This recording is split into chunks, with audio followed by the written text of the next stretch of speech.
Hello and welcome everyone to our webinar today about the S.C.I.P.S tool, Guidelines and Resources for Youth Suicide Prevention. My name is Sarah Webster and I'm a knowledge broker with Niagara Connects. Also joining us from our team today is Sarah Johnson, who's participating as a chairperson today and helping us manage all the technology side of things for the webinar. For those of you who might be new to using this type of technology or joining one of our events, as you'll hear my voice coming through the phone line, we do provide audio over our teleconference line.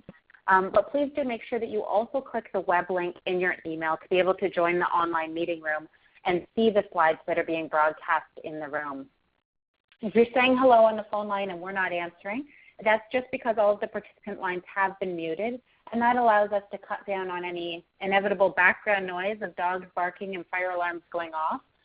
But also allows those that are joining in small groups to be able to have discussion, sidebar conversations without interrupting any of the presentation itself.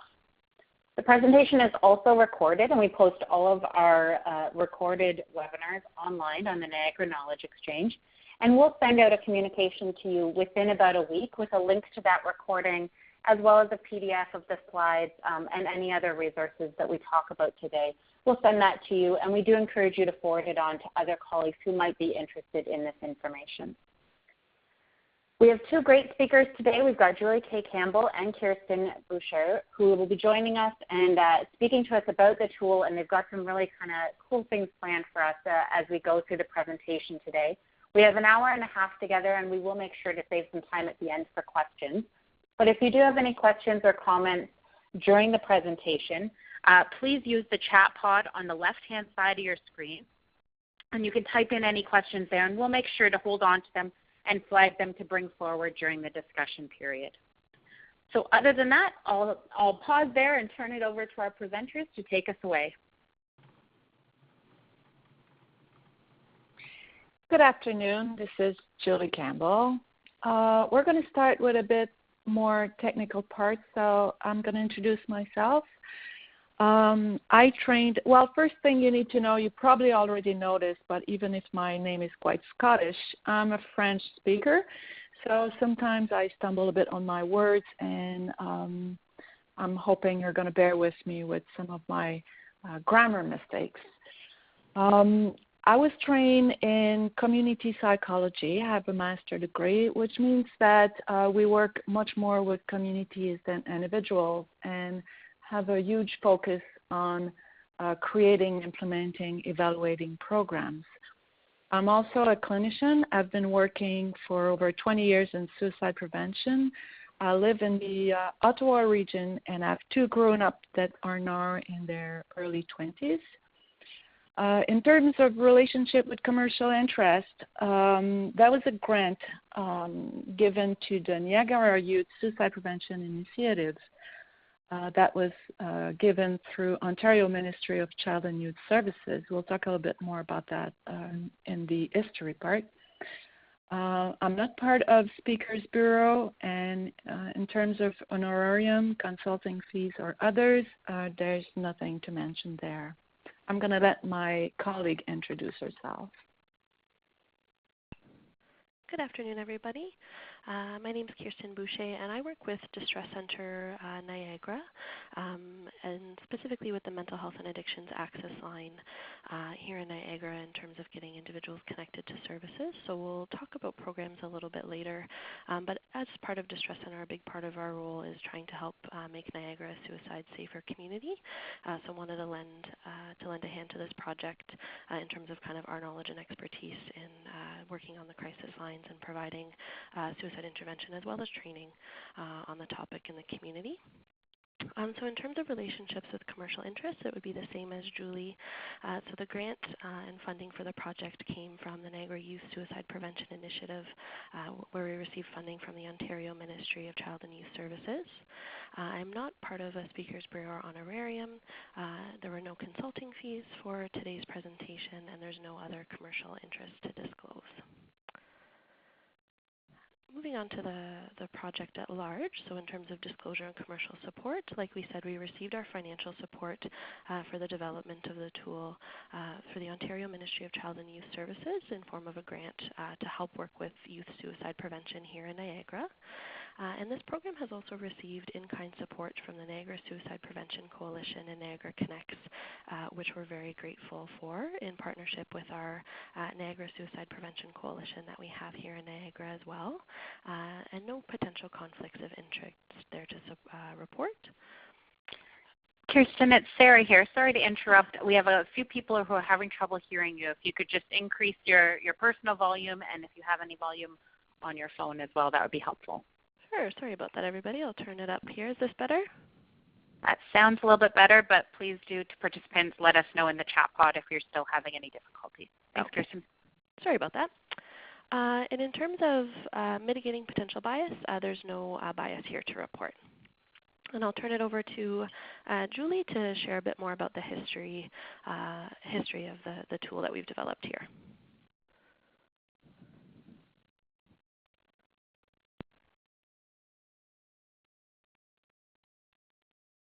Sorry, I did struggle with my mute button for a second.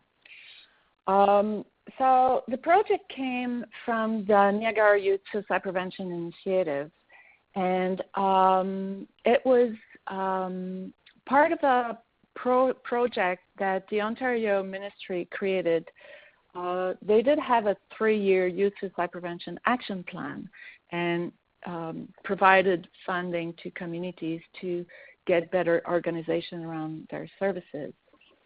And one of the objectives that they identified was to create a tool to support professionals in their clinical judgment around assessing and intervening towards youth that might be suicidal. So at that time, I was a youth suicide prevention consultant from the Ontario Centre of Excellence for Child and Youth Mental Health, and Kirsten was the team lead, as she still is right now. And we got the mandate to create a tool because we went through tools that were already existing, and none of them were really satisfactory to our standards.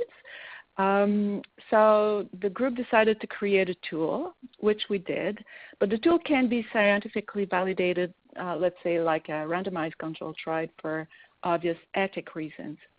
So we need to mention that it's current with scientific knowledge up to today and some mental health tools that already existed.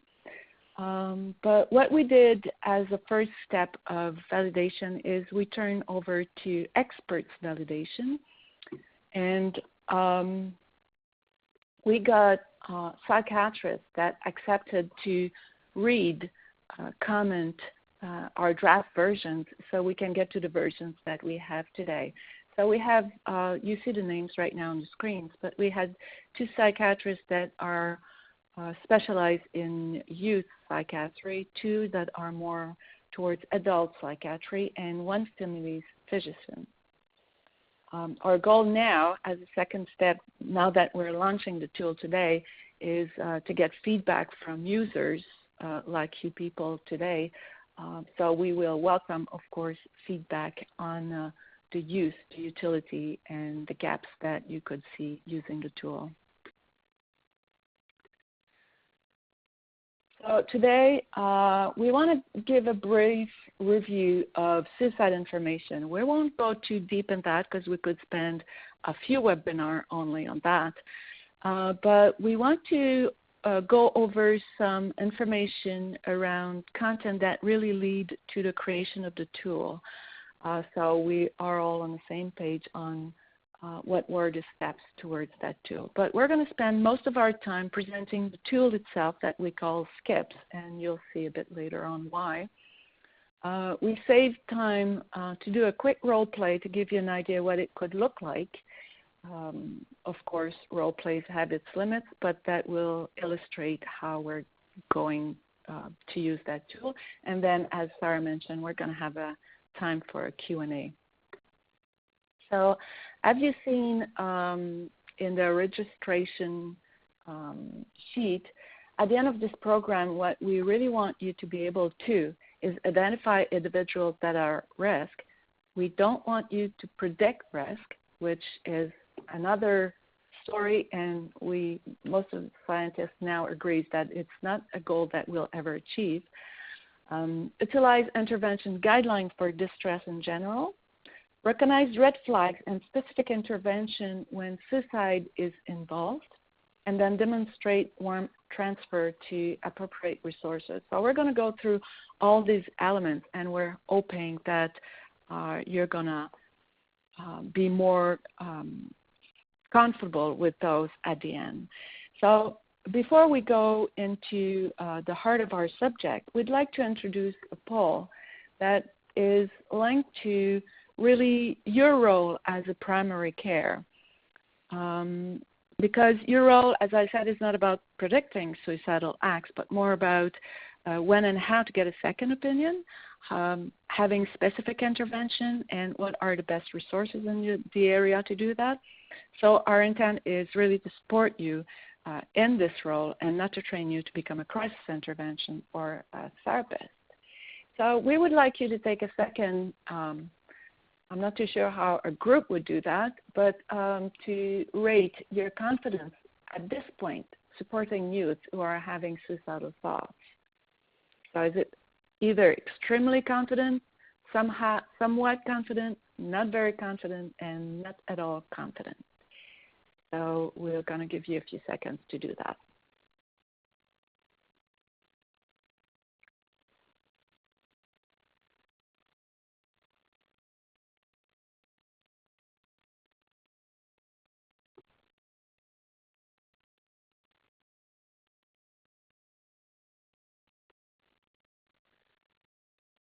So far we have a majority on somewhat confident and a bit of variation in extremely, not very, and not confident at all.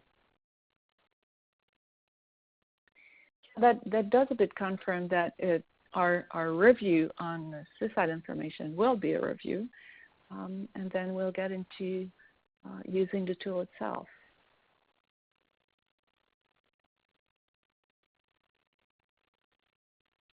So we have talked about your role, and I'm not going to go again through that, but mainly our webinar is really focused on that role exactly.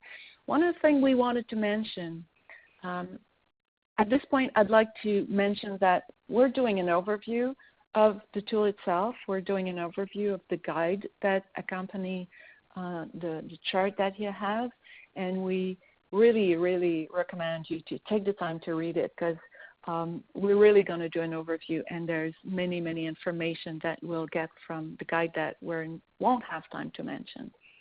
But we thought it was important to take a second to mention that there are gender differences, and not to overgeneralize, but there's a way that male and female do approach distress and crisis and problems. One of them that we really want to emphasize today is that men tend to indirectly seek help. They will much more talk about physical symptoms and much less report on psychosocial problems. So we have to read a little bit more between the lines with them and open up questions that will help them focus more on the emotional part of their distress.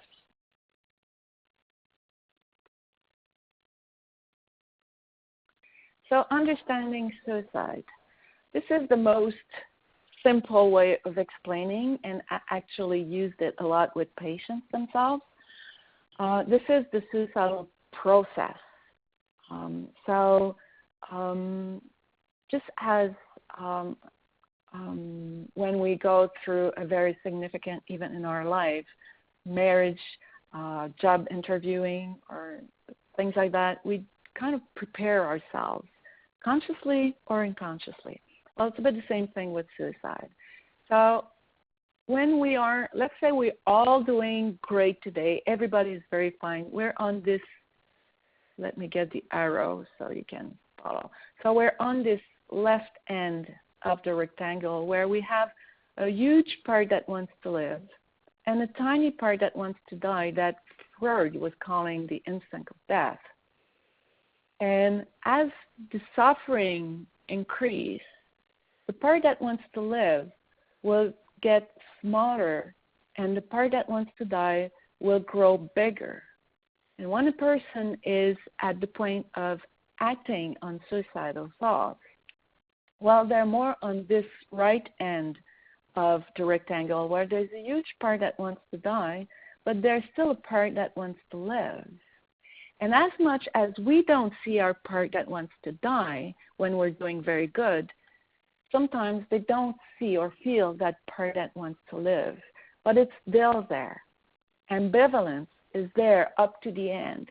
I used to tell my employees when I was training them, well, maybe for a while you'll need to believe me just by faith, but you'll see it. And over 20 years, I can tell that this bit is always present as long as the heart beats, but we need to reconnect the person with it and make this part that wants to live grow bigger so that the part that wants to die can grow smaller.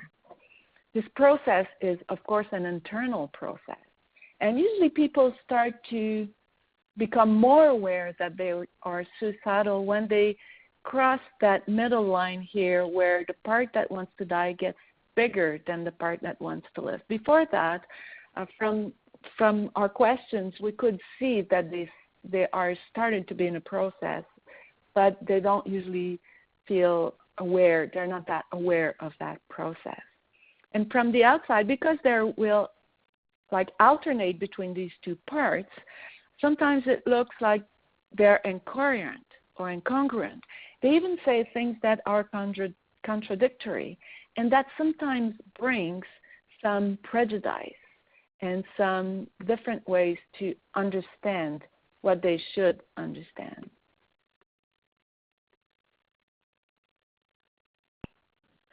So now we're going to spend a little bit of time talking about the different prejudices that might be in relation to suicide, whether they might be our own, and as well keeping in mind that somebody who's having thoughts of suicide might also sort of have these thoughts and feelings towards suicide as well that might need to be overcome in order to seek help. So when we think about prejudice, oftentimes we could also maybe call these attitudes or perspectives on it. Oftentimes they're rooted in sort of our own discomfort with suicide, which could be caused by fear, because it is certainly a dark and heavy topic, right? So it definitely could be something that we're fearful of or produces some anxiety. And sometimes it could just be a general lack of knowledge. We can't know what we don't know. So it could be just not having a lot of experience with suicide or taking education on it. So sometimes that's where it comes from, and oftentimes, coming up to webinars like this or learning about it through other ways can sort of help dispel some of those barriers. The other place where prejudice might come from in relation to suicide is also in a form of protection, right? So suicide can be perceived as a very dark and heavy topic, right? We're talking about life and death here and a lot of suffering. So sometimes it actually helps protect us. So it sort of helps protect us from having to get too close to the suffering, which can make us feel afraid or sad or uncomfortable. So it sort of acts as a barrier. And it's important to think that the person who's struggling with the thoughts of suicide might also really be struggling with the amount of suffering they're going through. So having the ability to actually share that with someone can alleviate a lot of that pain. So it could be fearful to sort of step into that sort of relationship or conversation with someone knowing that you're going to be talking about pain and suffering. So sometimes the prejudices are there to sort of act as a barrier to that. And I can actually say in my experience, actually connecting with somebody on that level actually produces a really sort of deep connection that actually feels quite positive as opposed to sort of seeing it from the outside. So sometimes the more experience we have with that sort of shifts our comfort and perspective around that. So what ultimately these prejudices do is they prevent us from acting to help intervene in terms of suicide. So we really need to overcome these barriers in order to be able to act and support individuals who are having thoughts of suicide. So in order to start doing that, we might want to start thinking about what types of prejudices maybe are we holding, or more in general, what have we heard? So maybe what have we heard in relation to suicide, whether in the community or out there that might be of concern. So at this point, I'd like to open it up if folks want to participate in the chat pod and maybe just share some different examples of different prejudice that they've heard or come across in their work with folks who are having thoughts of suicide. Now, you can appreciate that we could actually have an hour-and-a-half or 2-hour webinar on this topic alone. So we're just going to keep it brief, but just to kind of give us some ideas about some of the barriers that we might need to overcome, we'll kind of start a brainstorm. So if anyone has any ideas they want to share in the chat the chat pod there, that would be great.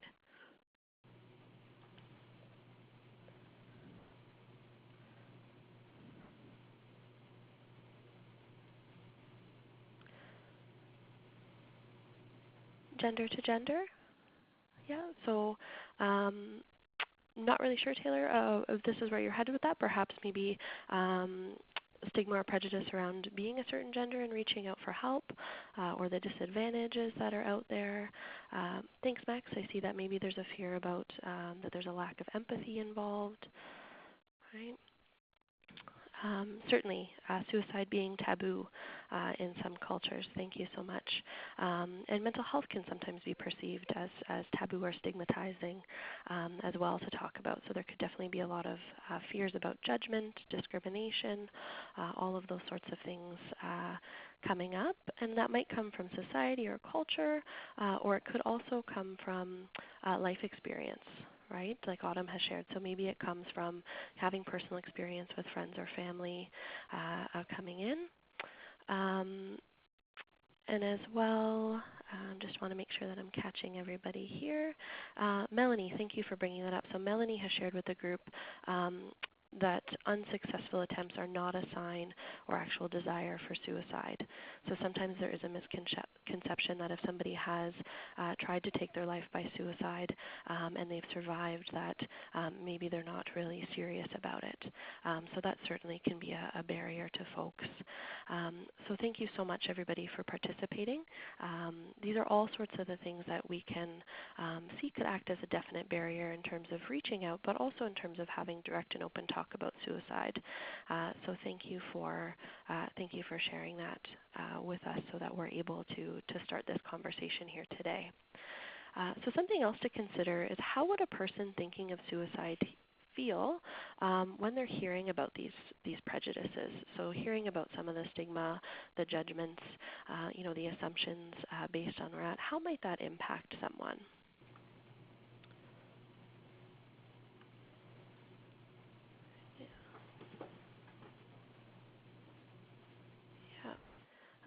So oftentimes this could continue feelings of judgment or fear.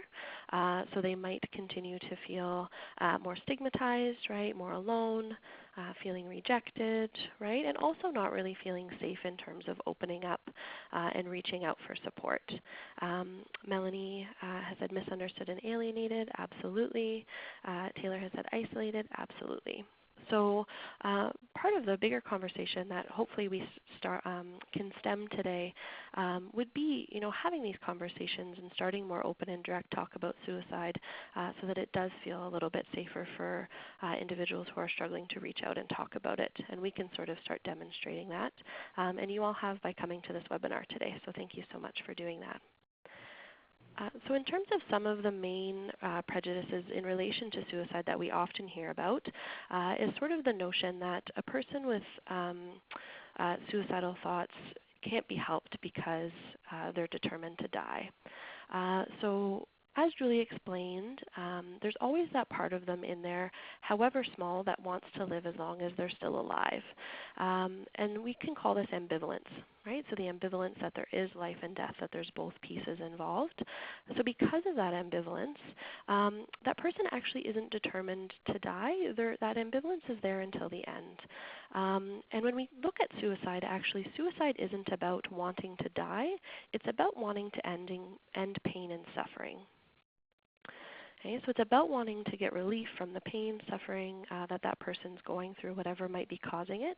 So it's not the intention that they want to die. And it's actually this ambivalence that allows us to be able to step in and provide some help and support someone through an intervention in terms of looking at keeping them safe. Sort of the other misconception in terms of wanting to help individuals or having thoughts of suicide is sort of almost a fear of being helpless and not being able to step in and intervene because you can't be sure who's having thoughts of suicide. But we want to sort of take some time and dispel that myth as well, when in fact we actually know that warning signs do precede the majority of suicides. So when we look at the data, 8 out of 10 individuals who are having thoughts of suicide actually give definite warning signs that they are thinking about suicide.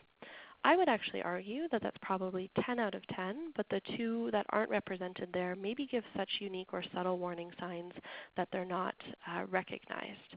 And it's that life part of them there. So whether it's in their conscious awareness or not, that part of them that wants to live might be sending out sort of these help me signs in different ways. And we're going to talk about some examples of that in just a little while.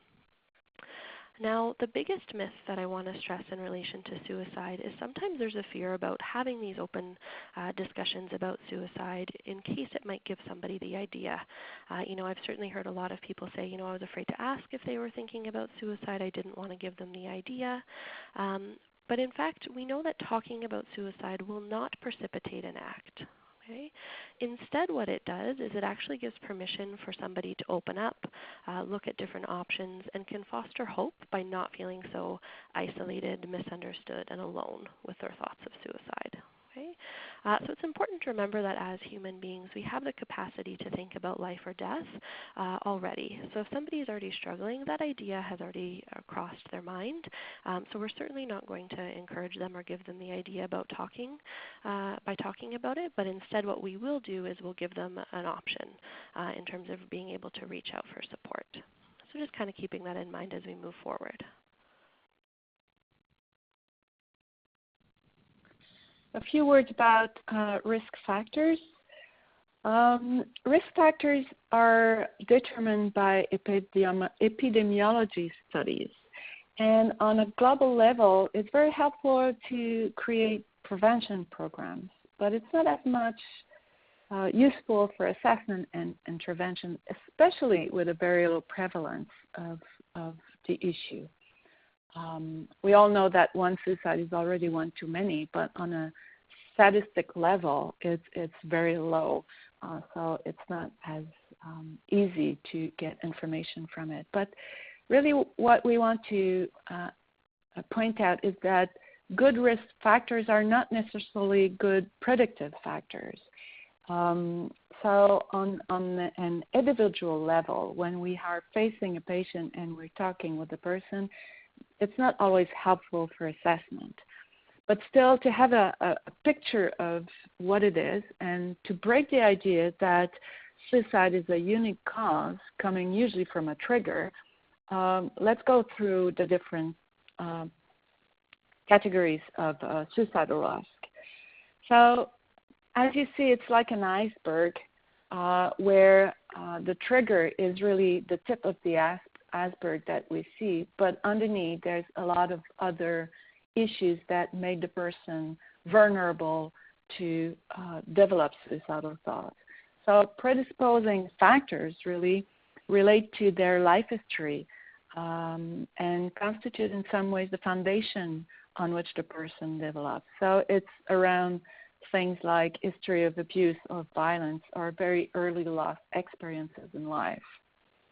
Then we have contributing factors, which are issues that are present in the actual days, and these are behaviors or events that increase the current risk. So it's like substance abuse or lack of coping skills or instability in the family, different stresses that we go through on a day-to-day basis.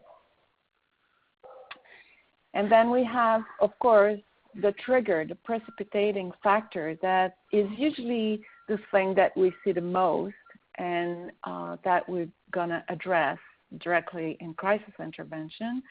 And then there's protective factors, which are the elements that helps the person going through adversity. And one word I would say about that is that we tend to overestimate the power of protective factors. They're helpful. It's helpful to build on them, but they're not protecting when all those factors are too heavy. They don't weight enough to protect person. So someone would say that thinking that I don't want to hurt my parents by doing that, well, it's going to be helpful for a while, but as the danger increase and the parts that wants to die increase, it might turn into, well, I'm just a burden for them and they'll be better without me. So we want to put a bit of a lower impact of the protective factors. So really, if we look at all those information, it's very useful, as I said, for prevention. But as an intervention, we could have a person that doesn't have any of those elements that are in the literature and still be suicidal. And the other would be true too, somebody that would fit with all those factors but not being suicidal. One thing we know for sure that is to all persons that are suicidal is two elements. First, they are suffering. They have a lot of pain. They're somehow disorganized on different levels, and they have a lot of suffering. And the second is that the self-esteem is going down the drain. So we want to keep these two in mind because that's really what's going to help us structure the way we're going to do intervention with people when we talk to them. But before we go through the intervention, let's go through a bit of the warning signs. So in terms of warning signs, like I said earlier, 8 out of 10 give definite warning signs. Now the important thing to remember with that is that they don't necessarily give warning signs to everyone. Or they might give certain types of warning signs to maybe friends and family members and other types to physicians or other folks that they're working with. So just to keep that in mind, as sometimes there's often can be a lot of guilt in thinking, wow, I didn't notice, I didn't pick up on that. But keeping in mind that they might not necessarily be displayed to everyone. And that being said as well, therefore we want to be all the more cautious because we don't know if the warning signs are going to get to other people. So we want to follow in if we see them as an opportunity to support and help this person. So in terms of warning signs, there's details and different examples on page 6 of the guide if you wanted to look there, as we certainly won't have time to go through all of them. But just to sort of summarize, there's different categories that we've divided out for you. So it could be verbal messages. So this happens more rarely, but somebody might come out directly and say, I want to kill myself, or I'm thinking about suicide. So that could be a very direct verbal message, but unfortunately this isn't usually the case. When we sort of had the discussion earlier about people feeling, stigmatized or worried about being judged, maybe fear of consequences. So it's not as easy for everybody to come out and say that, as well as sometimes these warning signs might also be coming out unconsciously. So the person's life side might be sending these out as little flags for help, even if they're not in their awareness. So we might get more indirect verbal messages, for example, of, things will just never get better, or I don't see anything changing, or how am I supposed to do this? Okay, so some kind of indirect messages. And I'm sure maybe you could think of examples of different things that you've heard as well. And in terms of behaviors, we might see changes in behaviors that signal to us that there's no more fear of consequences.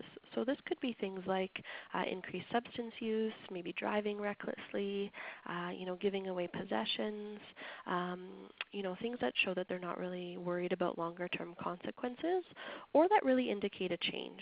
Okay, so maybe if we're thinking in terms of youth specifically, maybe the youth is a big soccer player, never misses a game or a practice, and now all of a sudden they're skipping games or just not as into it anymore. It doesn't bring them as much happiness, right? So any kind of changes that we're sort of noticing in terms of behavior is definitely something to investigate a little bit further.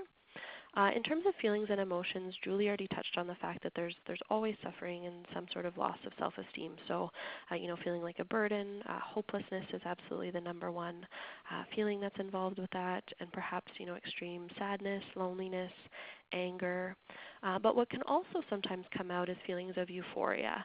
So you'll notice the note at the bottom of the slide there that talks about sometimes individuals might actually seem very relieved and happy, and that often is the number one most missed sign, because people think, oh wow, they're finally doing well, maybe the medications have kicked in, that sort of thing. But oftentimes what that can signal to us, if there's not an explanation for it, is that the individual has relief from the idea that they're going to end their pain because they've thought of suicide as an option. Okay, so we want to be checking in for any sort of extreme change in feeling or emotion that we're seeing, as a euphoric person could be having thoughts of suicide as well. Now, in terms of physical and biological, certainly you might notice changes in appearance, right? Changes in appetite or sleep, and as well as Julie mentioned, some of the gender differences. Sometimes men might be more prone to come in to see their physician in terms of talking about physical complaints. So it could present as unexplained headaches or chest pain, back pain, that type of thing. So definitely other things to be mindful of. And in terms of cognitive, just for example, it could be things like having trouble making decisions, trouble focusing or concentrating, right, because there's so much overwhelming them right now. Okay. So the biggest thing that we want to stress with warning signs here is that everybody is individual. So someone might present with maybe only one of these warning signs. Somebody might have things from all different categories. So we don't want to wait until we see all of the warning signs before we step in and investigate a little bit further. As soon as we're sort of alerted to something that might be different in terms of somebody's lives, information that maybe we've heard from loved ones about changes in them that they've noticed, or things we notice themselves if we've seen them before, anything that sort of alerts us to something being different, we want to follow up and see what that's about. And also you might have sort of an instinct or a gut reaction to it. So anything like that we want to be following up with as well. So soon we're going to start moving through the S.C.I.P.S to show you how to use the S.C.I.P.S tool. But first we just want to touch on some general distress intervention guidelines that really are essential in terms of walking through the S.C.I.P.S and sort of our themes that we'd like to carry throughout. Now this is probably all a review of everything that you're already practicing and when you're working with folks. So it just becomes extra important in terms of suicide. So of course we want to be taking a non-judgmental approach, which I'm sure you all know. And the biggest thing here is to make sure that we're taking them seriously. Okay, so we want to show the respect and seriousness for what's happening. And this becomes particularly important, as Julie said, because self-esteem becomes such an issue. Oftentimes people are feeling like a failure, right, those sorts of things. So we want to be extra non-judgmental and open so that we don't sort of perpetuate those feelings of rejection for them. Now, in terms of working with youth, we want to make sure that we're using respectful and age-appropriate language. So when we're talking about suicide, we do want to be very clear and respect the seriousness of it by saying suicide, death, or kill. And I know that might seem harsh, but it really does validate the seriousness of what that person's thinking, and anything else sort of minimizes or reinforces the taboos that it's not to be talked about. Now, in terms of youth, we never want to assume that somebody is too young to be thinking about suicide. They're actually looking at that quite a lot and finding that young children are aware of suicide as a concept, but what they might not have all the time is the language. So they might not have the language in terms of suicide as a word, so they might better understand things like, are you thinking about dying, or are you thinking about killing yourself, are you thinking about making yourself dead? Okay, so just kind of keeping in mind with the individuals that you're working with that the language is accessible for them. The other thing in terms of working specifically with youth through the S.C.I.P.S is we want to be including parents or adults as they're identified by the youth. So we never want to assume that somebody is a support for the youth until we've checked in with them about that in case it is a potential trigger or stressor for them. But we do want to make sure that there is some adult involved who can take them to appointments, can get them to the hospital if need be, that sort of thing as that safety net. Now, particularly as physicians and practitioners working with the youth, we want to be able to explain our role just like we would with any patient about what we're able to help with, what we're not able to help with, so certainly not taking on a longer-term counseling role, but just sort of explaining what you're there for in terms of confidentiality, how much you can offer, how long you can follow them for, all of those types of things, or just, again, help the individual in crisis sort of know what to expect. The biggest guideline that we really want to stress is empathy and validation. So particularly because there's so much suffering and feelings of alone, empathy is what allows somebody to feel connected and understood, which can foster hope and really continue the person forward.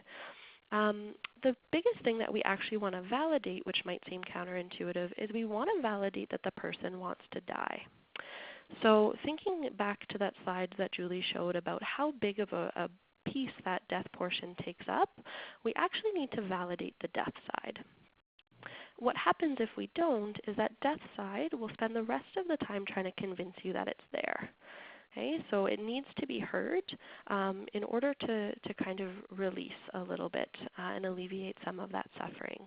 So oftentimes we might want to sort of jump to the positives or moving forward, but that's really not where that person's at right now. Because the death side is so large, it would almost be like speaking a different language to them if you were to speak in too positive terms. It's just not going to relate to them. So we actually do want to validate the death side. So that could be things like, I see that you're in so much pain, right? You're feeling incredibly hopeless.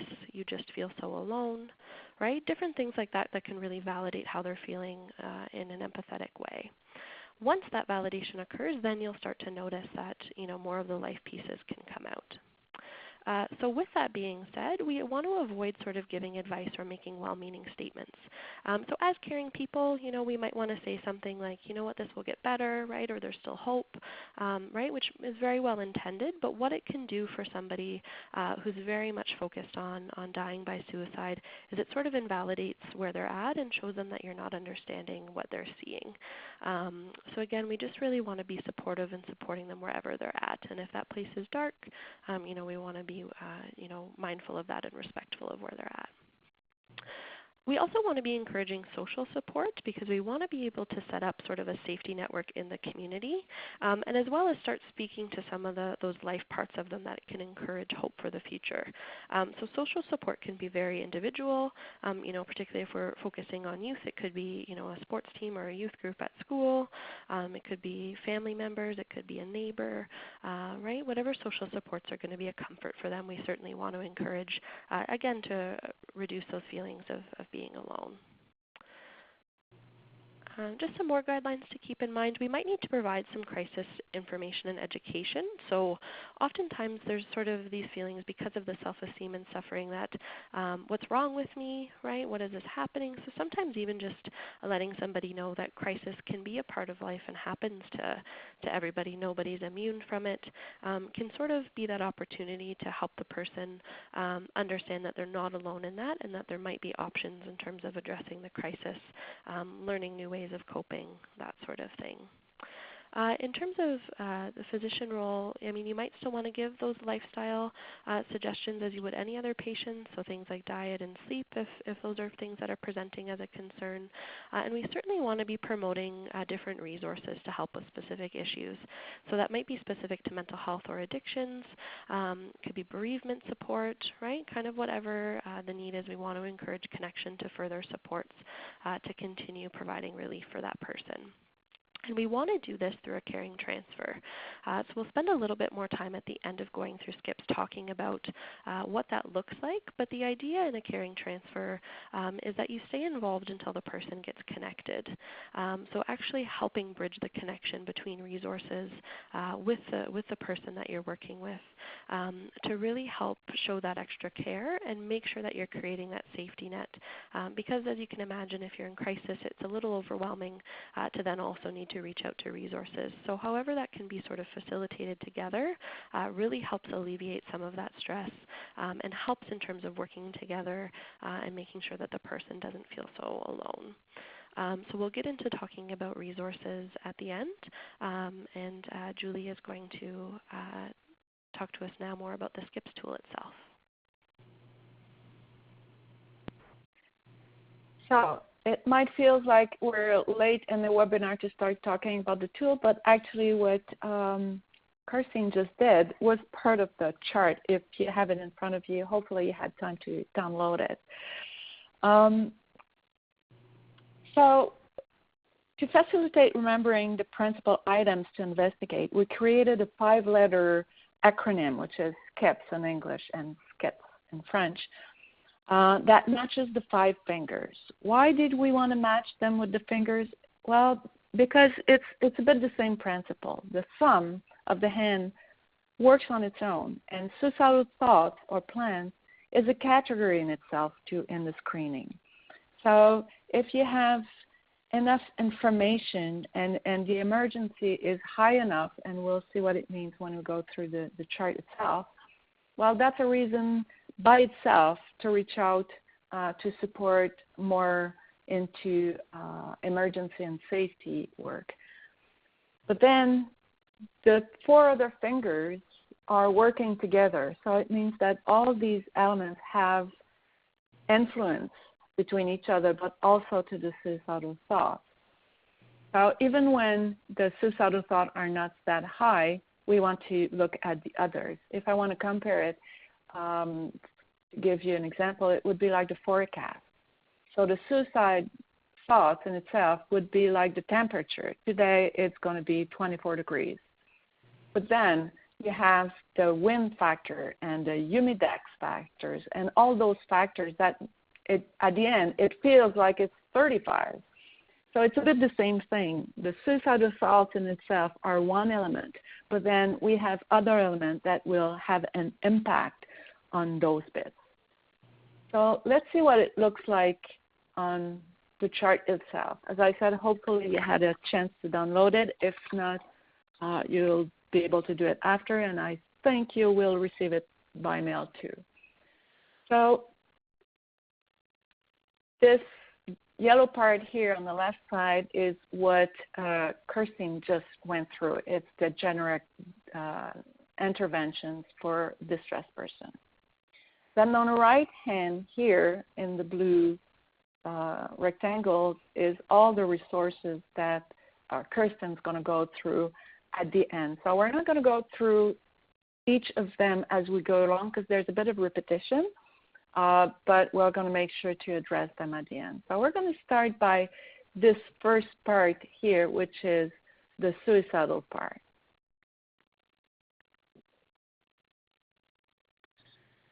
So mainly, as I said, suicide is a process. Could be longer or shorter depending on persons and events that are going on, but there's still some preparation to it. So we want to address that, and we want to make sure that we cover the idea. What we want is to have, as Kirsten mentioned, a direct conversation around suicide. Of course, a lot of clients won't come in and address it directly. If they do, we're lucky you, it's going to be easier to address it. So if they say coming, I'm feeling depressed, I'm thinking about death, I'm thinking about killing myself, well, here, the door is wide open. But if the door is not wide open, then there are different ways you can get there, and it can be by starting by the other elements that we're going to talk about. So changes, as we said, a lot of people will come with some physical elements, so you can start with that and then open up a door to get to more direct questions. But we really want to make sure that we will address directly suicide. And you're going to find your own words, but mainly you have here examples on how to address it. And often starting with the past, like have you ever thought about suicide, is a good way to start it. But we want to make sure that we address it in the present too. So right now, it might not be right now here in my office, but these days, today, this morning when you woke up, or last night when you went to bed, to get a very assessment that is close to the present. As soon as we get a yes in any of those information, we need to go through how prepared, how rehearsed that plan is, and to get the information. And the when would often be either very vague, so when I can't stand it anymore, so then we could use the, like you would do with the physical pain scale, well, from 0 to 10, 0, you're very able to face your situation, 10, you can't anymore. Where do you put yourself right now? I'm a 5, okay, so what could trigger you to go up to a 6 or a 7? It could also be very precise with a significance attached to the moment. So I'm not going to turn 18, or I've lost my dad on October 7, and that would be the day I would do it. So we can explore a little bit more the when, because it can give us cue on what were the triggers, what are the pain, where does the suffering come, and gives us tools to work with it. So we want to explore that, but it's not only the question to ask, mainly is what kind of answers are we looking for? So that's where the red flags come into play. So one is the frequency of the thoughts, and mainly when they're very frequent. That's when, as soon as the mind is not busy, either at work, school, talking to somebody, the thought comes back. Well, it gives us an idea that it's becoming quite overwhelming, and we want to make a safe environment for those people. They might not need emergency right away. They definitely need help soon, and that's why we talk about safe transfer in our safe and warm transfer. But mainly we want to make as much as possible the environment safe. That brings me to talk about means. You will find in the guide that means restriction. We had a whole paragraph on that. It's page 15 if you have the guide, and if you're on the French version, it's 16 and 17. But we know research has shown that restricting means do delay attempts temporarily and very often permanently.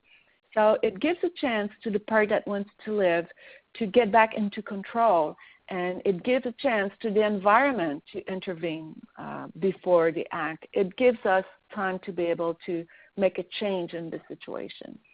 So there's very different ways we can do that. I'm not going to go through all of them, but of course, you're the one who's prescribing the meds, so having that in mind is a very helpful element to take into consideration. We're going to connect them. We talked a lot about isolation, so connecting them with their natural support network, but also community resources, especially the crisis lines, because they're always there. So Christine's going to go through them. You have a few in your region.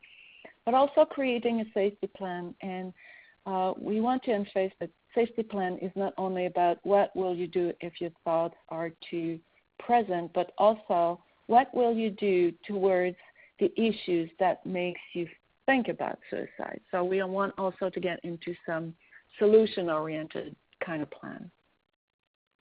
Of course, if the plan is very organized, very prepared, the person has an access to the means or even have them in their possession, well, then it's much more to a security issue here. So we want to get to more emergency services so we can keep our people safe.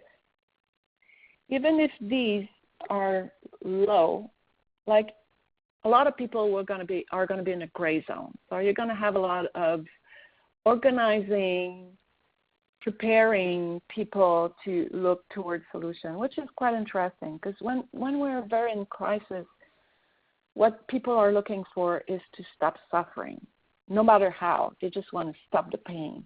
As when they're more in a gray zone or a bit lower in the safe zone, so they don't think that much of suicide, the plan is not that organized, well, they're more open to look at solutions and work on a plan. They have more energy. They have more, I'll say it very softly, but more patience to work through solutions than if they're in a high crisis. So it's a good moment to work on a plan and get them to reach out for help. But it's also important as you see here on the chart, that even if it's not a worry. So I do think about suicide. No, I don't know how I would do it. There's elements that could give us an idea that it could be precipitated very quickly. So we want to make sure we address those elements. And these are the 4 fingers that we talked about. So let's start with the first one here, the changes in functioning. So there's 2 elements we want to address with that. Am I going to get there? There you go. Whoops. Sorry about that. So first one, as Kirsten mentioned it when she was talking about warning signs, is hopelessness. Majority of people that die by suicide have some mental health issues. A lot of them is depression, anxiety, and things like that.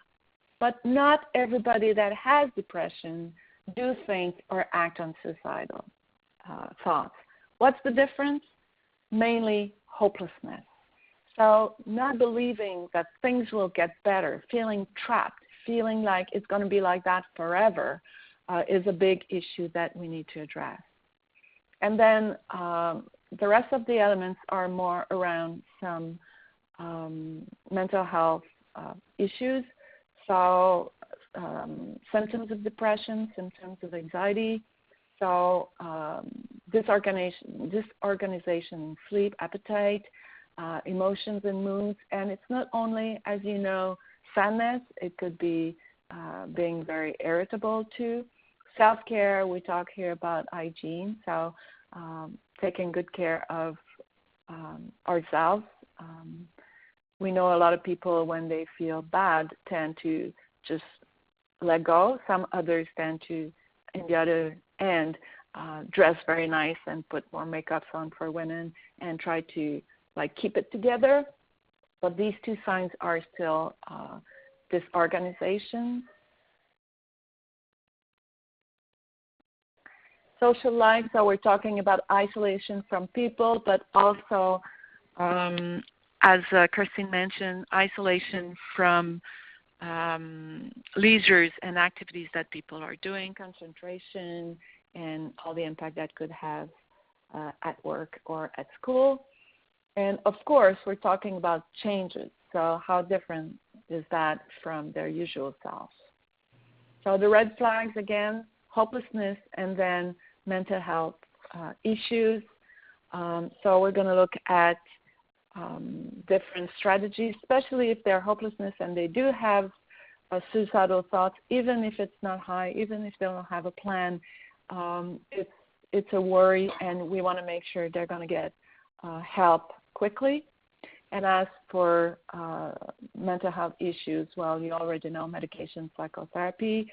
Study shows that if you go medication only, you won't have good results, especially in long term. So psychotherapy, these days we're talking about short-term psychotherapy, so more cognitive therapy or mindfulness-based therapy, problem-solving oriented, and all those kinds of therapy. And of course, keeping in touch with them with follow-up.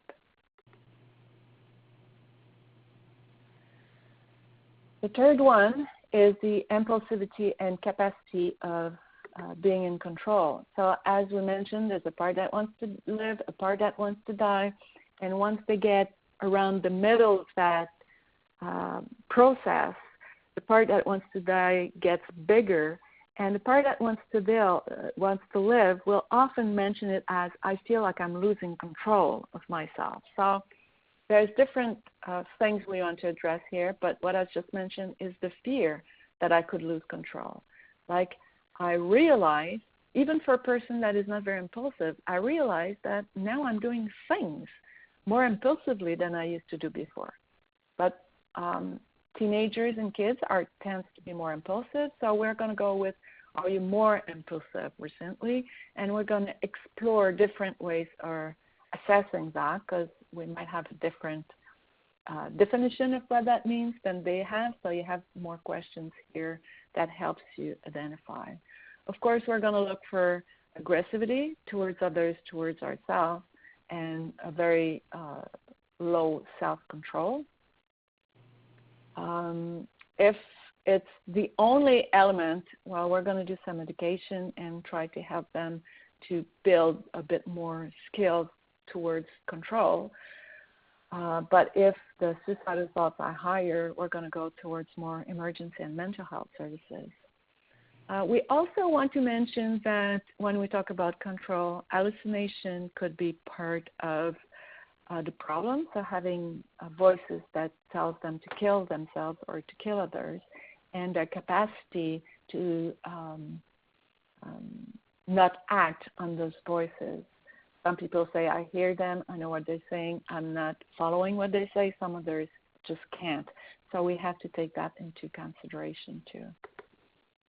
As I mentioned a bit earlier, there's so much more information in the guide, so I hope you have time to go through it before using the chart, but here's the main elements. Past attempt is probably the most clear risk factors that we know about. A recent attempt, especially in the 3 to 6 months, is the biggest predictor of another attempt. So we really want to address that. We want to know if they ever tried to kill themselves or harm themselves, and what happened. Was it secret, nobody heard about it, or they went to the hospital, they got some services. How did they go with the services? That's also helpful because that helps you know if they're already linked with the mental health services, and sometimes you just have to re-engage them with those services, with those people that are there. It gives you an idea also what was the trigger at the time. So if there's similarities, and you see them in the red flags here, if there are similarities like the person thinks about suicide every time they go through a breakup, well, that gives us an idea that they might be more at risk of acting again if they did act on the last breakup. And what do they think about it? Are they disappointed, or are they relieved that they're alive? And that gives us an idea on where they stand right now compared to then. Finally, we're going to look at substance use, which is the fifth element. So it's kind of useful just to go with how you describe your intake, your use of alcohol and drugs. Because if I ask, do you, and they're not comfortable, they're just going to say no, and that's done. But if I say, how do you describe it, it means I'm open to hear that you do use alcohol or drugs. And if they absolutely don't, well, they just say zero. They'll say, I don't. So we want to see the amount, frequency, context when they're using it, and is it getting worse? And sometimes it's kind of interesting to get how people around them would describe, because they don't think they have a problem, but people around them do mention it all the time that there is a problem, which would bring us to the lack of concern and well-being here in the second red flag tag. We also want to link it to the control and impulsivity. So do you find your thought of suicide increase when you use alcohol or drugs? So that helps us to see when are the moments that they could be more at risk or be more in distress towards those thoughts. So the red flags around that, because a lot are using alcohol and drugs and might not be at risk, but occurrent intoxication, of course, if they are intoxicated in your office, I'm sure you know you will do something about that. But increase in consumption is a red flag. And also if they try to stop and they relapse, especially if they have consequences. So been kicked out of school because of relapse, or broke up in a relationship because of relapse. Those are elements that would trigger much more distress. And then, of course, the lack of concern, as Kirsten mentioned it in the behavior symptoms, should be a red flag too. And that would bring us back to the suicidal thoughts. So they don't have any suicidal thoughts, but they have absolutely no concern of their well-being and they're quite reckless. Well, we can address that and see how incoherent it is and see if we can gather more information around that. I'm very aware that I'm going very quick, and there would be so much more to say about that. But again, we're aware of time, and we want to make sure we have time for a quick example and also especially for Q&A. So we would go now to an example of what that would look like. So I'm going to switch to my home screen. This is the same slide that you see, but I'm going to be able to write in this one. So hopefully it's big enough so you can see. And for the purpose of our role play, Kirstine are going to be the client, and I will be the doctor. Keep in mind that I'm much more a psychologist than a doctor, so I'll try to be as less possible as a psychologist, but you're probably going to see it going through the holes a little bit. And again, it's just an example to illustrate how this can be applied. So the purpose is to illustrate the use of the tool. So we're not going to make a role play that is too hard because it would be too long, and not too easy, so we would say it doesn't apply, doesn't make sense. It's just way too far from our reality. So we've tried to put together a situation that could look a bit like what you're going through, but again, the purpose is more to illustrate how to use the chart in itself. So hopefully you have the chart in front of you and you can follow the elements where we're going through. And I'm going to write as I go along in the boxes the information that I gather so we can follow. So our situation is, will be with Rebecca. She's 16 years old, and she comes today because her mother booked the appointment. She's worried because she has poor appetite, excessive sleep, and a significant decrease in her school performance. So she called and asked us to meet her. We're going to meet her individually. Mom's going to stay in the waiting room for at least for the first bit of our meeting. So as a doctor, I know Becky very little.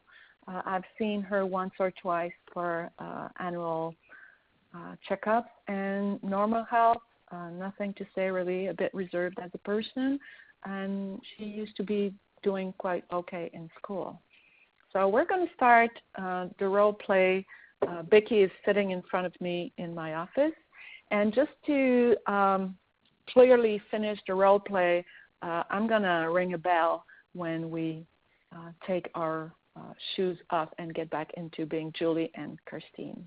So Kirstine, you're there with me? Yes. All right. So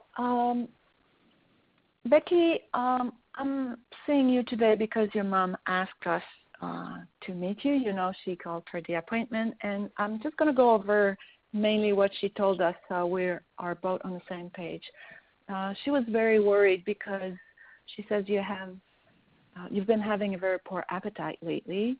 You seem to sleep quite a lot, and especially decrease in at school. Your degree seems to go slipping down quite significantly lately.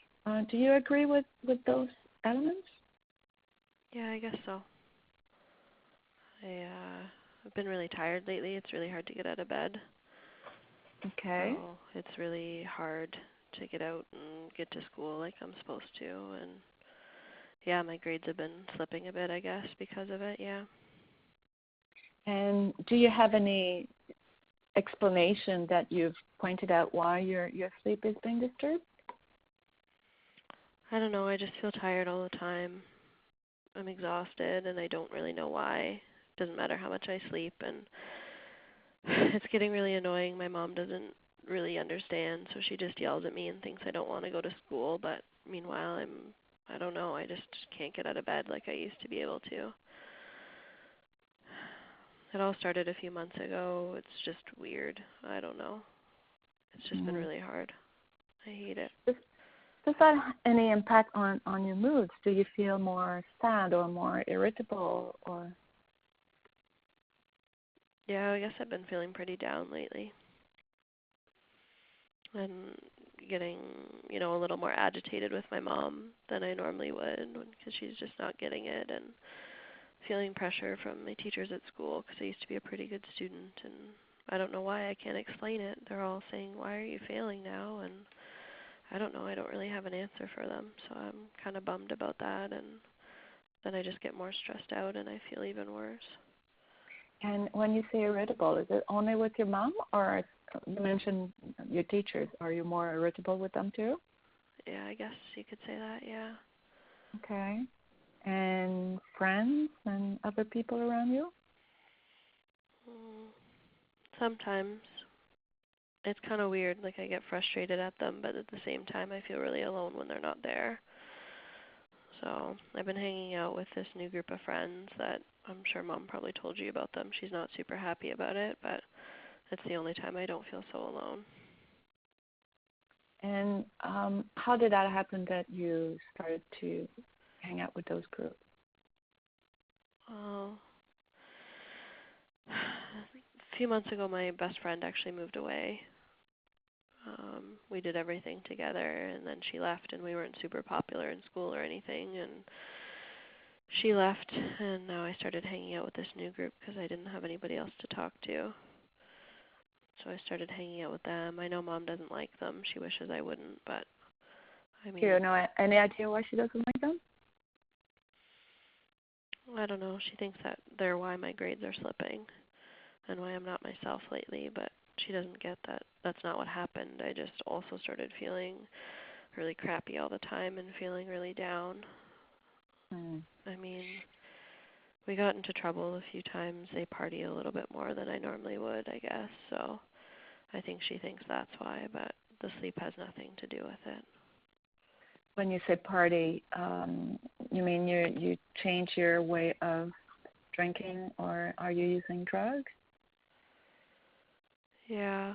Well, they drink a lot more than I was used to. I wasn't really into drinking before, but I started drinking with them because it's kind of just what they do. It gives me something to do, I guess. I don't know. You drink alone too? No, not usually alone, just with them. Okay. And how about drugs? Well, I guess I've tried pot a few times with them. And do you still do pot? Once in a while. Okay. I don't really want my mom to know that, though. Yeah, I get that. Do you smoke when you're alone or just when you're with them, like socially? No, just with them. Just with them too. Yeah. Okay. You know, when a lot of people, when they're feeling down like you are, starts to have more a hard time to feel like things will get better, and they start to think about dying or suicide. Is it something that you've contemplated? I don't know, am I going to get in trouble or something? What would that mean, getting in trouble? I don't know. I knew this girl at school that she told one of the guidance counselors that she was having thoughts of suicide, and then she didn't come back to school, and she had to move away and stuff. I can understand you're worried. Well, first, what we talk about is confidential. My role is to assess how you're doing and keeping you safe, but I wouldn't do anything without talking to you about it before. So you won't get any surprise, and we'll try to, as much as possible, both agree on what would be helpful for you. Okay. So you've been thinking about suicide lately, haven't you? Yeah, sometimes. What does that mean sometimes? Well, it's weird. I never really thought about it before, but then I was starting to feel really down the past few months and wanting to sleep all the time, and I just feel sometimes like I can't be happy, and no matter what I do, and then it got even worse because my mom's been on my case and I'm not doing well in school, and at least I used to be good at that, and it's just getting worse and worse. Yeah, I just don't know when it'll change. So how often do you say you think about suicide?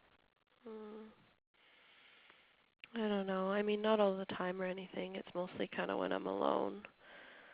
I don't know, sometimes when I'm, up late at night and feeling really alone or really missing my friend, or after my mom and I have a fight. Okay. So would that be every day?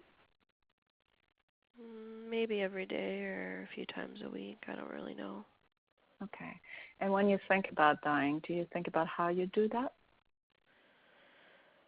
I don't know. I mean, it kind of freaks me out to think about it, to be honest. But I have thought my one friend, her dad just had back surgery, and he's got a lot of meds in the house. So I have thought about maybe taking them. But then I don't want to. I mean, I don't want to get her in trouble or anything. So I haven't done that or anything. But I've thought about it because the pills are right there in the bathroom. But I haven't taken them or anything. Okay, so you don't have them. You just know where they are at your friend's place. Yeah. Okay. And have you ever thought about when you do that or where? No. I mean, I haven't picked a day or anything like that. I've just been kind of hoping that the day would get better, and they haven't yet. But then Mom brought me in to see you, so we'll see. Does that bring a bit of hope? I don't know. I mean, I don't really know that this can get better, but I have been feeling really alone. So, I mean, I'd give it a try talking to someone. It feels kind of awkward, but I guess I don't really have a choice, right?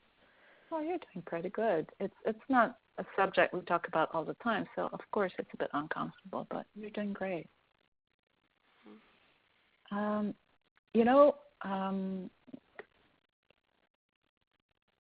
A lot of people, when they start, you have a lot of symptoms of depression right now, and we can go more in details into that, but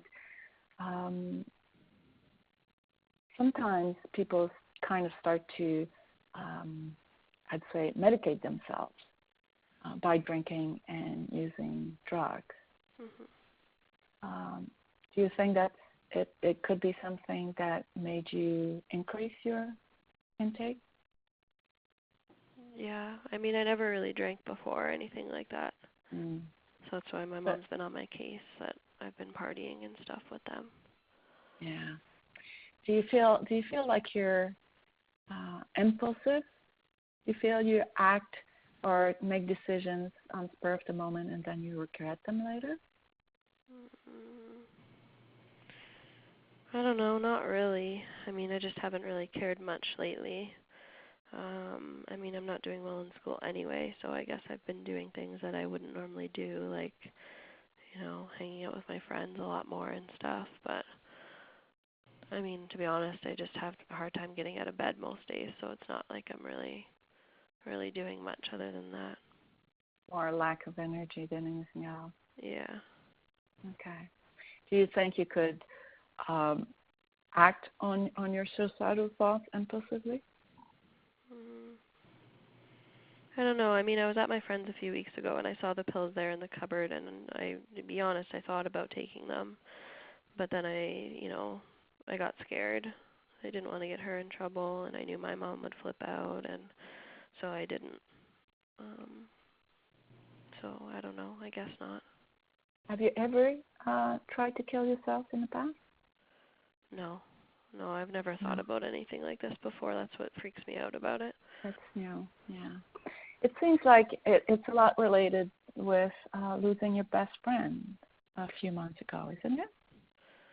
Yeah, I really miss her. We've been best friends ever since we were little kids. So it's a big loss in your life. Yeah, I hate it. I mean, having to make new friends and not having her in my classes, it's just really weird.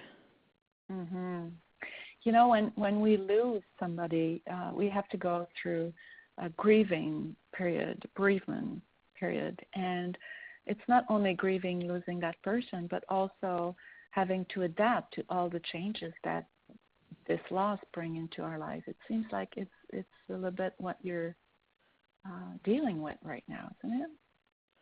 Yeah, I guess so. So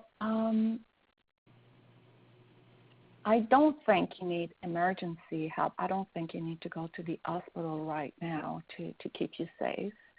But I'm still worried about you, and I want to make sure you get all the help you need so you can get better. I believe it would be important that we get your mom involved. Do you think she can be a support for you? Well, I think if you're helping talk to her, because she just gets mad at me, but and she maybe kind of understands what I've been dealing with. I've been trying to get her to understand that for a while, so I'd like her to be able to be more supportive. Your relationship before that, your relationship was good with your mom? Yeah, it was great. Okay, so it's something that we can reconnect. Yeah, I hope with. so. Okay, so we're going to talk together about what we can. You said you don't want to talk about your drug and drinking. No. I agree. It's okay we don't talk about it, but I want you to pay a bit of attention on the impact, because drinking and smoking does increase all the feelings of depression that you've been feeling lately. You probably don't feel that much better afterwards, do you? No, I don't. I mean, it's just something to do with my friends, so I'm not alone. But yeah, when I get back home, I always feel like garbage. I think it'd be important for you to look into other strategies, either to make friends or to deal with your symptoms right now. We can talk about meds, but I want to make sure first that you get all the help you need, because I'm not sure that the meds would be the first thing to help you right now. Okay. So can we talk, is there anything else that you mentioned you don't want to mention to your mom? Oh, just the drinking and drugs, please. Okay. Yeah. So do you agree that we get her to join us and we're going to look at how she can support you? Yeah. Okay, but before we do that, would you be willing to get some support for your bereavement? You don't have to go through that alone. You can get some people to where you can talk to, but also look at strategies, how to make you feel better, and learn some techniques to help you feel better to go through that. Would that be something you want to look at? Yeah, I didn't really know that there would be anybody that I could talk to, so I'd like to check it out if you can maybe help me with that for sure. Thank you. All right, so I'm going to give you some phone numbers for that, but I want to connect you with the crisis line, because you mentioned that one of the moments that it's hard for you is when you go to bed at night. So maybe sometimes other people in the house are asleep and you don't want to wake them up, but it's hard to fall asleep. Yeah. Or anytime you'd like to talk to somebody, I'd like you to have a crisis line that you can call to. Okay. So if you agree, what we could do is I can call them right now, and you have a minute or two just to connect with them during the time I go get your mom, and then we can work out an action plan with your mom. Would that work? Okay. Yeah, that sounds good. All right. So I'm dialing. It rings. Hi, I'm Dr. Julie Campbell. I have a patient with me. She's 16, and I'd really like to connect her with you so she has an alternative when she needs to talk to somebody. Would you happen to talk to her? Thank you. Her name is Becky, and I hang you the phone.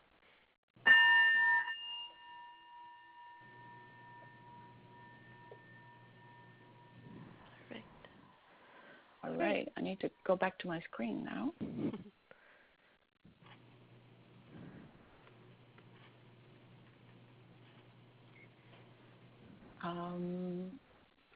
Yeah, so while Julie's doing that, I'm just trying to be mindful of the time, knowing that we don't have much time left and we do still want to answer some of your questions. So just really briefly, there are resources on your S.C.I.P.S guide on the chart as well as in your manual. So you'll see the different numbers for the crisis lines there. Very important that whoever you're working with does have a 24-hour resource to be able to reach out to in case they are in need of some support after hours. As well as there's information on connecting to mental health services. So it can can be important to get the individual connected to something more longer term to create a safety network. So for youth under 18, there's Contact Niagara, who does the assessment and referral and sort of centralized access to youth services, as well as the Mental Health and Addictions Access Line, which is for individuals 16 and up. So that's a 24-hour program that is the central point of access for adults looking to get connected to mental health or addiction services. So two great numbers to keep on hand as opposed to having sort of lists of all of the different agencies. You can focus on those two, and then they can focus on getting the individual connected to further supports as well. So we just wanted to go through that example quickly just to sort of illustrate what working through S.C.I.P.S would look like. And of course it might be different sort of in your practices as well. And now we'll kind of move forward to wrapping up and making sure that we get time for a few questions.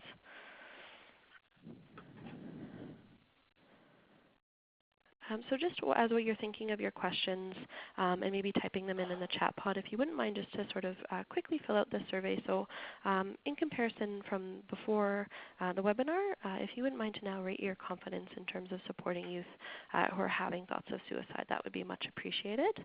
So if you wouldn't mind to fill that out, just maybe while you're thinking of questions or sending them in, just so we kind of get an idea of where we're at with that. So far what we have coming in, we have some extremely confident as well as some more somewhat confident, which is always great to see. There's always kind of a need to maybe take away the information, review it a little bit more, and put it into practice before we feel more confident with it. So that's great, and great to see that so far there's no not very confident. So hopefully this information was helpful to you all. Kirsten, it's Sarah here, and I do have a couple questions that have come in during the presentation. Perfect. We had a few people ask about the tool itself and accessing the tool and the guide, and we will certainly send that out as a resource in that follow-up package, so everyone will receive a copy of what Julie and Kirsten have spoken about today. Sina asks, has there been any studies that link suicide and heredity? Could that be a predisposing factor? Oh, interesting. That's sort of been an ongoing debate. So there is no sort of suicide gene that they've been able to find. They have sort of found that suicide can be more common in families, but with sort of all nature-nurture debates, it's sort of hard to say, is it a genetic predisposition or is it the environment that individuals have been exposed to? As oftentimes, sometimes being exposed to others having died by suicide could be a risk factor, sort of going back to that iceberg of contributing factors that might cause somebody to feel suicide is more accessible to them. So suicide not necessarily being hereditary itself, but perhaps some of the underlying mental health concerns. Not that everybody has a mental illness that's thinking about suicide, but if there is a genetic predisposition for mental illness, that could also contribute to potential higher suicide risk in some families. And I do see, Maureen, you've raised your hand. Feel free to type a question in the chat pod or else unmute your phone by pressing *7. So we had another question. Teens are often not at all interested in communicating. Do you have any tips for icebreakers? Yeah, teens can be a tricky sort of audience to kind of crack into. I know in my experience, and maybe Julie has more to add to that as well. That's where the kind of the general guidelines come into play of, trying to connect with youth on their level, using similar language to them, and really kind of showing that you're there to work with them as opposed to kind of against them. So I like how Julie said this isn't to get you in trouble. What can we do together? Sometimes helps alleviate some of the fears about, what are the consequences going to be? Can I trust you? And I find especially with youth, the more genuine you can be, the more they trust you because they have a pretty good radar for, who really cares about them and who's doing what they have to do. So sometimes making it a little bit more accessible that way and very much putting it back to them about what they might want to do as opposed to sort of giving advice or coming up with the plan on your own as the helper. I totally agree with what Kirsten says. I would just add that sometimes they lack vocabulary. So if I see that they don't know how to formulate what I'm saying, I'm going to give a list of choices of answer that they can take from and build their own answers with that. I would never go with only one choice because then I'm leading a conversation, but giving a few choices of answer helps them to structure what they want to say. Wonderful. Maureen asks, would this process be different for someone who was terminally ill and wanted to manage their own death? Interesting. I know that's a big debate right now with everything going on in terms of that. So the sort of causes and risk factors for suicide can be very different in an individual depending on the situation. But sometimes there are a lot of similarities between, a mental and emotional pain and physical pain. So a lot of those feelings and the part that wants to live and die can also be present.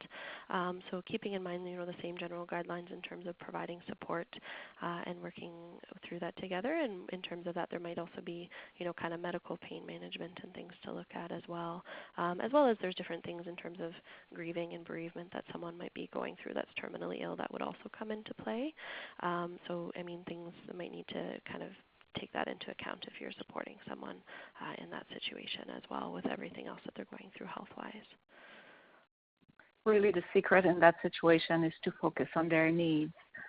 If they are suicidal while they're in a terminally ill situation, what's the pain too much, and where do they need support? Where do they feel trapped in that process, and help them navigate through that?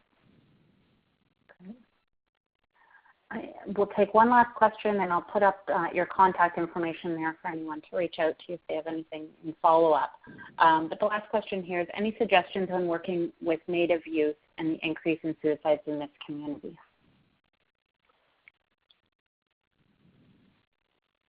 That's a huge subject. There's two things. Working with Native youth is one thing. The increase in suicide in communities is another subject. And really, to be working with them, it's different with the Aboriginal you're working with. So depending on which region they are, they have different issues. But mainly, when you work with an individual in front of you, Native or not Native, it's still a youth, and it's still a person that you need to adapt to their language and to adapt to their situation. The biggest difference is that there's a lot of their factors that doesn't belong to the individual, but it's much more social factors and family factors. So it's a bit more complicated to have an impact on those factors in a very short period of time. But we know that one of the issues on an individual level is the loss of identity. So as Kirsten mentioned, treating them with respect and being on the same level and being genuine with them is very useful. And of course, as much as possible to respect their culture background that they are living in. Wonderful. Thank you. Well, I know that, as you've said a couple of times, this conversation could be much longer than an hour and a half. So I appreciate both Julie and Kirsten, you taking the time today to share at least a high-level overview, and hopefully people on the phone can take the resources when they come and look through the tool, and the guidelines will certainly provide some additional context there. After we close the meeting room, you will be redirected to a short evaluation survey. Please do take the time. It helps us in terms of how we offer these webinars, but specifically for any physicians on the phone, by completing that survey, then we'll be able to generate your certificate for you so you can apply for your Main Pro Plus credit. So without any further ado, thank you everyone for taking the time this afternoon, and we'll sign off here, and have a great day, everyone. Bye. Thanks, everyone. Thank you, everybody, and feel free to reach out to us for any question or comment. We'll be very happy to receive them. Absolutely.